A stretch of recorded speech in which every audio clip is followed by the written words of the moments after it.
നമ്മുടെ മനസ്സെന്ന് പറയുന്നത് ഒരു പ്രഹേളികയാണ്. നമ്മൾ രാത്രി കാണുന്ന സ്വപ്നങ്ങളില്ലേ, അപ്പൊ സിനിമയെ പോലും വെല്ലുന്നതല്ലേ സ്വപ്നങ്ങൾ. ഞാൻ ഇന്നലെ സ്വപ്നം കണ്ടത് മോഹൻലാൽ എൻ്റെ ഇന്റർവ്യൂ എടുക്കുന്നത്. 2002 മുതൽ ആയിരക്കണക്കിന് പേഷ്യൻസിൽ ക്യാൻസർ പേഷ്യൻ്റ് വരെ ഇറക്കി കൊടുത്തിട്ടുണ്ട്. ഒരുപാട് പേര് പറഞ്ഞു കേട്ടിട്ടുണ്ട്, നമ്മൾ ഹീലിംഗ് ചെയ്യുമ്പോൾ അല്ലെങ്കിൽ ദീക്ഷ കൊടുക്കുമ്പോൾ അവരുടെ എനർജി നമുക്ക് കിട്ടും.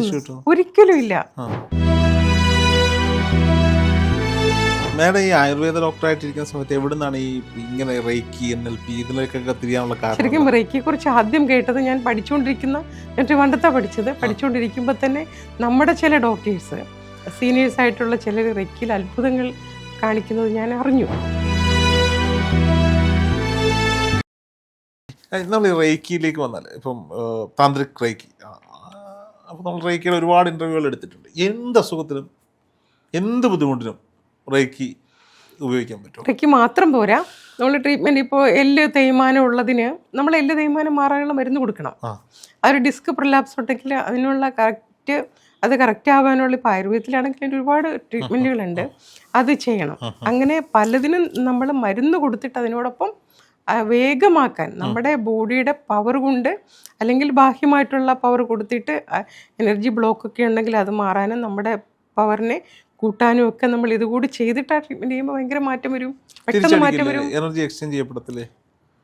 ഇതെനിക്ക് പ്രധാനമായിട്ടും പറയേണ്ട ഒരു കാര്യമാണ്. ഒരുപാട് പേര് പറഞ്ഞു കേട്ടിട്ടുണ്ട്, നമ്മൾ ഹീലിംഗ് ചെയ്യുമ്പോൾ അല്ലെങ്കിൽ ദീക്ഷ കൊടുക്കുമ്പോൾ അവരുടെ എനർജി നമുക്ക് കിട്ടും. ഒരിക്കലും ഇല്ല. നമ്മൾ അങ്ങോട്ട് ഇതിപ്പോൾ ഇപ്പോൾ വെള്ളം നമ്മളൊരു ഗ്ലാസ്സിലേക്ക് പകർന്നൊഴിക്കാന്ന് വെച്ചോ, ആ ഗ്ലാസ്സിൽ വിഷം ഉണ്ടെന്ന് കൂട്ടിക്കോ, ആ വിഷം മറ്റേ ബോട്ടിലേക്ക് വരുമോ? ഒരു ജാറിൽ നിന്ന് നമ്മൾ വെള്ളം ഒഴിക്കുകയാണ്, തിരിച്ചിങ്ങോട്ട് വരുമോ? അല്ല, അതൊരു വെള്ളം ഒരു കാണാൻ പറ്റുന്ന ഒരു ബോഡിയാണ്, ഫിസിക്കൽ ബോഡിയാണ്. മറ്റേത് കാണാൻ പറ്റാത്ത എനർജിയാണ്. കാണാൻ പറ്റാത്തതുകൊണ്ട് തിരിച്ചു വരണം എന്നുണ്ടോ? വായു ആണെങ്കിൽ തിരിച്ചു വരില്ലേ? ഇപ്പൊ കറണ്ട് നമ്മൾ അങ്ങോട്ട് പോവാണ്, ആ കറണ്ട് തിരിച്ചിങ്ങോട്ട് വരുമോ? വരുന്ന സാഹചര്യങ്ങൾ, ഇലക്ട്രിസിറ്റി വരുന്ന സാഹചര്യങ്ങളില്ല. അങ്ങോട്ട് പോകുന്നത് വരുന്ന സാഹചര്യങ്ങളുണ്ട്. എങ്ങനെ? ഈ ചില സമയത്ത് ഈ കറണ്ടൊക്കെ പോകുന്ന സമയത്തും ഈ മെയിൻ ലൈനിൽ നിന്ന് തിരിച്ചു കയറും. ടെക്നിക്കൽ എററൊക്കെ അല്ലേ അത്? അത് UPS ലൈനിലോട്ട് നിന്ന് തിരിച്ചു കയറാറുണ്ട്. എന്തായാലും ഇതിനില്ല, ഇതിനങ്ങനെ ഒരു സംഭവമേ ഇല്ല. കാരണം നമ്മൾ ഇവിടുന്ന് എടുത്ത് കൊടുക്കുക. അതുകൊണ്ടാണ് ഹീലിംഗ് കൊടുക്കുമ്പോൾ നമ്മൾ ആദ്യം സങ്കല്പിക്കേണ്ടത് യൂണിവേഴ്സിൽ നിന്നും വന്ന് അങ്ങനെ പോകുന്നു സങ്കല്പിച്ചിട്ട് മാത്രമേ നമ്മൾ കൊടുക്കാൻ തുടങ്ങുള്ളൂ. ചില ആളുകൾ ഇപ്പം ഞാൻ പറഞ്ഞാൽ ഇപ്പം ഞാൻ ഇത് ചില ആളുകളെ കൊണ്ട് ചെയ്യിപ്പിക്കും. മീൻസ് നമുക്കിത് അറിയാൻ വേണ്ടിയിട്ട് ഒരു സാധനം എക്സ്പീരിയൻസ് ചെയ്ത് നോക്കിയിട്ട് വേണമല്ലോ ആളുകൾക്ക് പറഞ്ഞു കൊടുക്കാൻ വേണ്ടിയിട്ട്. അപ്പോൾ ഞാൻ പനിയായിട്ടിരിക്കുന്ന ഒരു ദിവസം ഞാൻ ഒരാളെ കൊണ്ട് ഡിസ്റ്റൻസ് ഹീലിംഗ് ചെയ്യിപ്പിച്ചു. പിറ്റേ ദിവസം എന്നോട് ചോദിച്ചു, രോഹിതിന് പനിയായിരുന്നു ഇന്നലെ.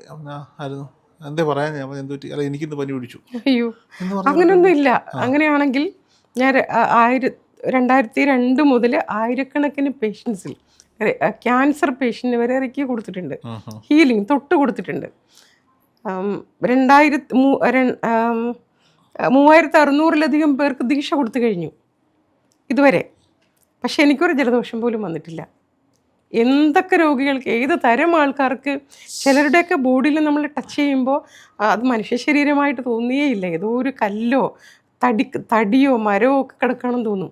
അവർക്ക് അവരുടെ ചക്രാസിലെല്ലാം യന്ത്രങ്ങൾ വരച്ച് അവരുടെ ഓറ ക്ലീൻസ് ചെയ്ത് അങ്ങനെ കുറേ കാര്യങ്ങൾ.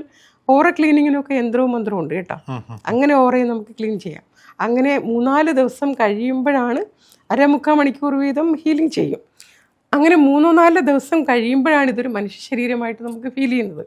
അത്രയും പ്രോബ്ലം ഉള്ള എനർജി ബ്ലോക്കൊക്കെയുള്ള അല്ലെങ്കിൽ ശരീരം തടിച്ച് കൊഴുത്ത് അങ്ങനെ ഒരുപാട് രോഗങ്ങളും ഒക്കെ ആയിട്ടുള്ള ആൾക്കാരില്ലേ, അങ്ങനെയുള്ളവരെയാണ് അങ്ങനെ ഫീൽ ചെയ്യുക. അങ്ങനെയുള്ളവർക്ക് കൊടുത്തിട്ട് പോലും എനിക്കൊന്നും സംഭവിച്ചിട്ടില്ല. ഈ റേക്കി ഹീൽ ചെയ്യുന്ന സമയത്ത് സോൾ പ്രസൻസ് കണ്ടിട്ടുണ്ടോ? ഇല്ല. ആത്മാക്കൾ?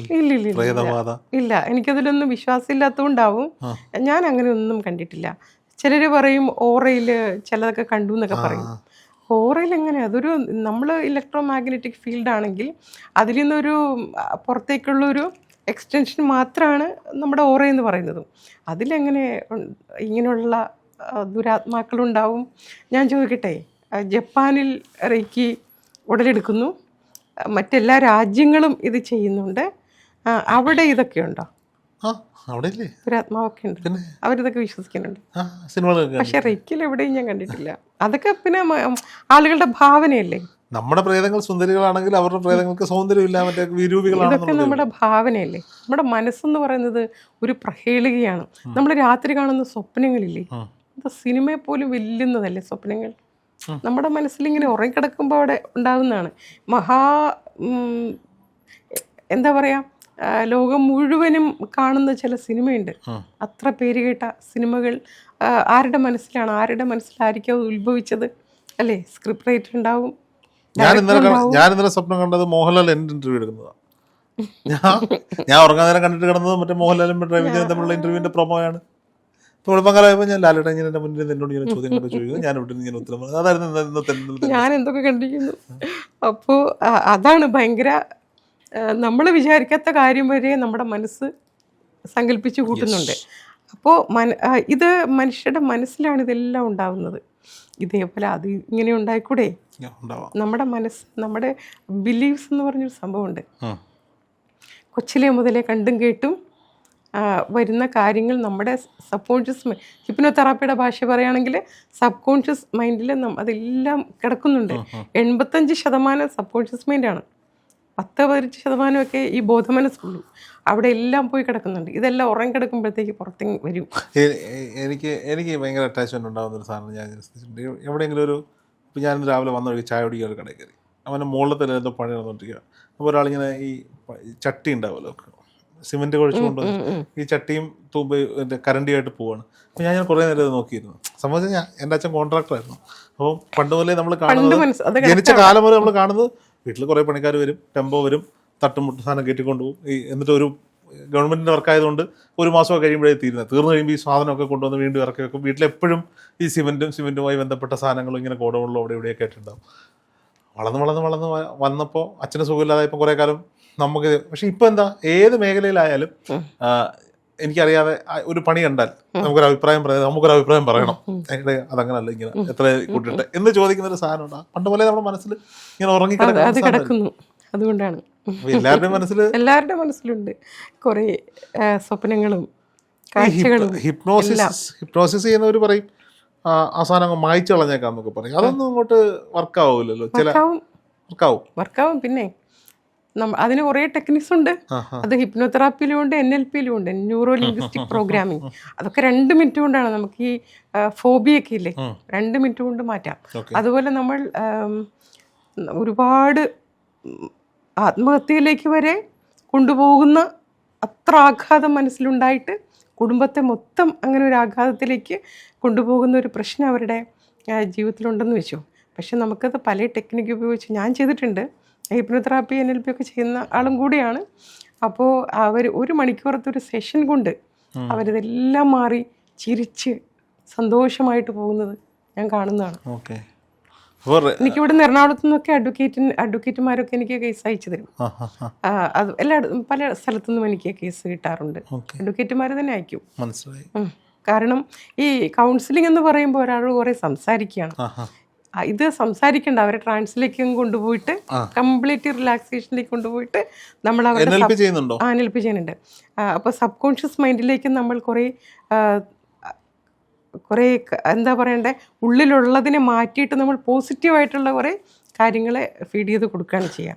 മേഡം ഈ ആയുർവേദ ഡോക്ടറായിട്ടിരിക്കുന്ന സമയത്ത് എവിടെ നിന്നാണ് ഈ ഇങ്ങനെ റേക്കി NLP ഇതിലേക്കൊക്കെ തിരിയാനുള്ള കാരണം? ശരിക്കും റേക്കിയെക്കുറിച്ച് ആദ്യം കേട്ടത് ഞാൻ ട്രിവാൻഡ്രത്താണ് പഠിച്ചുകൊണ്ടിരിക്കുമ്പോൾ തന്നെ നമ്മുടെ ചില ഡോക്ടേഴ്സ്, സീനിയേഴ്സായിട്ടുള്ള ചിലർ റേക്കിയിൽ അത്ഭുതങ്ങൾ കാണിക്കുന്നത് ഞാൻ അറിഞ്ഞു. അപ്പോൾ പീരീഡ്സൊക്കെ മാറ്റി വയ്ക്കുക, നമ്മൾ മരുന്ന് കൊടുത്താലല്ലേ അതിന് പോസ്റ്റ്പോൺ ചെയ്യാൻ പറ്റുക, മാറ്റി വയ്ക്കുക റേക്കിയിലൂടെ. അപ്പോൾ ദൂരെ ഇരുന്ന് അവർ കൂട്ടുകാർ ഡോക്ടേഴ്സ് തമ്മിൽ തലവേദന മാറ്റുന്നു, ഇങ്ങനെയൊക്കെയുള്ള കാര്യങ്ങൾ കേട്ടപ്പോൾ എനിക്ക് അത്ഭുതമായി.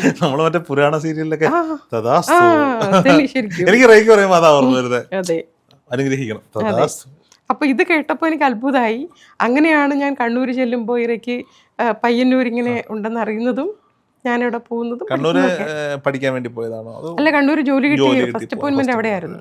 അപ്പോൾ അങ്ങനെ പോയതും അത് ഭയങ്കര അത്ഭുതമാണ്. എൻ്റെ ഏറ്റവും ആദ്യത്തെ അനുഭവം, ഞാൻ ദീക്ഷ കഴിഞ്ഞ് ഏതാനും ദിവസം കഴിഞ്ഞപ്പോൾ നമ്മുടെ സംഘടനയുടെ ഒരു മീറ്റിംഗ് കഴിഞ്ഞിട്ട് വെളുപ്പിനെ വരിക, നല്ല തണുപ്പുള്ള സമയം. അപ്പോൾ എനിക്കിങ്ങനെ ഭയങ്കര സൈനസൈറ്റിസിൻ്റെ പെയിൻ വന്നു. അപ്പം ഞാൻ ഓർത്തു ഒന്ന് റേക്കി ചെയ്ത് നോക്കിയാലോ എന്ന് വെച്ചിട്ട് ബസ്സിലാണ് ഏറ്റവും മുന്നിൽ ഡ്രൈവർ എവിടെയെങ്കിലും ലെഫ്റ്റ് സൈഡിലുള്ളൊരു സീറ്റില്ലേ അവിടെ ഇരിക്കുക. അപ്പോൾ അവിടെ ഇരുന്നിട്ട് ആരും കാണാതെ ഞാനിങ്ങനെ കൈയൊക്കെ വെച്ചിട്ട് മന്ത്രമൊക്കെ ജപിച്ച് കൈ എനർജി വരുന്നത് എനിക്കറിയാൻ പറ്റിയപ്പോൾ കൈ ഇങ്ങനെ വെച്ചു 2 മിനിറ്റ് കൈ വെച്ചതും ആ ഭയങ്കരമായ വേദന പോയി. അതാണ് എൻ്റെ റേക്കിലെ ആദ്യത്തെ അനുഭവം. ഞാനന്ന് ദീക്ഷ എടുക്കുമ്പോൾ ഇതൊക്കെ വല്ലതും നടക്കുമോ എന്നൊക്കെയായിരുന്നു വിചാരം.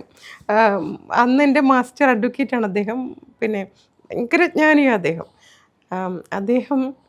ഞാൻ എല്ലാവരും ദീക്ഷ കിട്ടിക്കഴിയുമ്പോൾ കാലൊക്കെ തൊട്ട് തൊഴും, ഞാനും അങ്ങനെ ചെയ്തു. പക്ഷേ ഇത് കഴിഞ്ഞ് 21 ഡേയ്സ് കഴിഞ്ഞിട്ട് ഞങ്ങൾ വീണ്ടും കാണുന്നുണ്ട്. ഞാൻ അന്ന് ശരിക്കും സാഷ്ടാംഗം നമസ്കരിച്ചു. കാരണം എനിക്ക് അത്ര 21 ദിവസത്തിനുള്ളിൽ എനിക്ക് നല്ല അനുഭവം കിട്ടി. പിന്നെ വേറൊരു കാര്യം, ഈ എനർജി തിരിച്ചിങ്ങോട്ട് വരുമോ എന്ന് എന്നോട് ചോദിച്ചില്ലേ. ഈ 21 ഡേയ്സ് കഴിയാതെ നമ്മൾ നേരിട്ട് ആർക്കും റെക്കി കൊടുത്തുകൂടാ. പക്ഷെ അന്ന് എനിക്ക് ഭയങ്കര അഹങ്കാരമായിരുന്നു. എൻ്റെ കയ്യിലൂടെയൊക്കെ എനർജി ഇങ്ങനെ വരുന്ന കണ്ടപ്പോൾ ഞാൻ എൻ്റെ ഡിസ്പെൻസറിയിൽ ഒരു പേഷ്യൻ്റ് വന്നപ്പോൾ, കണ്ണൂർ ഡിസ്പെൻസറിയിലാണ് വർക്ക് ചെയ്തത്. അപ്പോൾ ഒരു പേഷ്യൻ്റ് ഒരുപാട് രോഗങ്ങളുണ്ട്, അവർക്ക് റെക്കി കൊടുത്താലോ എന്ന് വിചാരിച്ചിട്ട് ഒപ്പിലിരുന്ന് തന്നെ അവർക്ക് റെക്കി കൊടുത്തു. ഞാൻ ഭയങ്കരമായിട്ട് ക്ഷീണിച്ച് അവിടെ തലയാഴ്ച കിടന്നു വന്നിട്ട്. അപ്പോൾ നമ്മുടെ സ്റ്റാഫ് വന്നിട്ട് എന്താണെന്ന് ചോദിച്ചപ്പോൾ ഞാൻ ഇങ്ങനെയാണ് കാണിക്കണേ, വെള്ളം എന്ന് പറയാൻ പോലും വയ്യ. അവരോടനെ ചായ ഇട്ട് തന്നു, അത് കുടിച്ചപ്പം ഞാൻ പിന്നെ നേരെ ഇരുന്നു. എന്നുവെച്ചാൽ അപ്പോൾ കൊടുക്കാൻ പാടില്ല, നമ്മൾ ശരിയായിട്ടില്ലല്ലോ. 21 days self healing and self പ്യൂരിഫിക്കേഷനാണ്. അത് 21 ദിവസത്തെ നല്ല സാധനം ആവേശത്തിൽ ചെയ്താണ്. അങ്ങനെ ചെയ്യാൻ പാടില്ല, ആരെയും സമ്മതിക്കില്ല, എനിക്ക് അനുഭവം ഉള്ളത് കൊണ്ട്. പക്ഷെ അതിന് ശേഷം പിന്നെ ചെയ്യാം, ഒരു കുഴപ്പമില്ല. പിന്നെ ഇതിന് പ്രത്യേകം പ്രൊട്ടക്ഷനൊന്നും വേണ്ട. ഈ പ്രധാനപ്പെട്ട 3 മന്ത്രങ്ങളുണ്ട്. അത് പ്രപഞ്ച ശക്തിയെ റെപ്രസെൻ്റ് ചെയ്യുന്നതും പ്രപഞ്ച ബോധത്തെ റെപ്രസെൻ്റ് ചെയ്യും. ബോധം വെച്ചാൽ മനസ്സ്, മാനസിക തലം നമ്മുടെയും ഈ യൂണിവേഴ്സിൻ്റെയും സർവ്വചരാചരങ്ങളുടെയും ബോധം ഒന്ന് തന്നെയാണ്. അതിനെ റെപ്രസെൻ്റ് ചെയ്യുന്ന യന്ത്രവും ദൂരം, കാലം, ടൈം ആൻഡ് ഡിസ്റ്റൻസ്, അതിനെ റെപ്രസെൻ്റ് ചെയ്യുന്ന യന്ത്രവും, അത് 3ഉം എപ്പോഴും ജപിക്കുകയാണെങ്കിൽ അത് തന്നെ പ്രൊട്ടക്ഷനാണ്. പ്രത്യേകം പിന്നെ പ്രൊട്ടക്ഷൻ്റെ ഒന്നും ആവശ്യമില്ല. അതുകൊണ്ടാണ് എനിക്ക് ഇതുവരെ ഒന്നും എനിക്ക് ഉണ്ടായിട്ടില്ല. ഓക്കെ, എന്തായാലും മാഡത്തിൻ്റെ നമ്പർ ഞങ്ങൾ ഡിസ്ക്രിപ്ഷനിൽ കൊടുക്കാം. ആ മാഡമായിട്ട് ബന്ധപ്പെടാൻ ആഗ്രഹിക്കുന്നവർക്ക് വിളിക്കാം, കോൺടാക്ട് ചെയ്യാം. Thank you.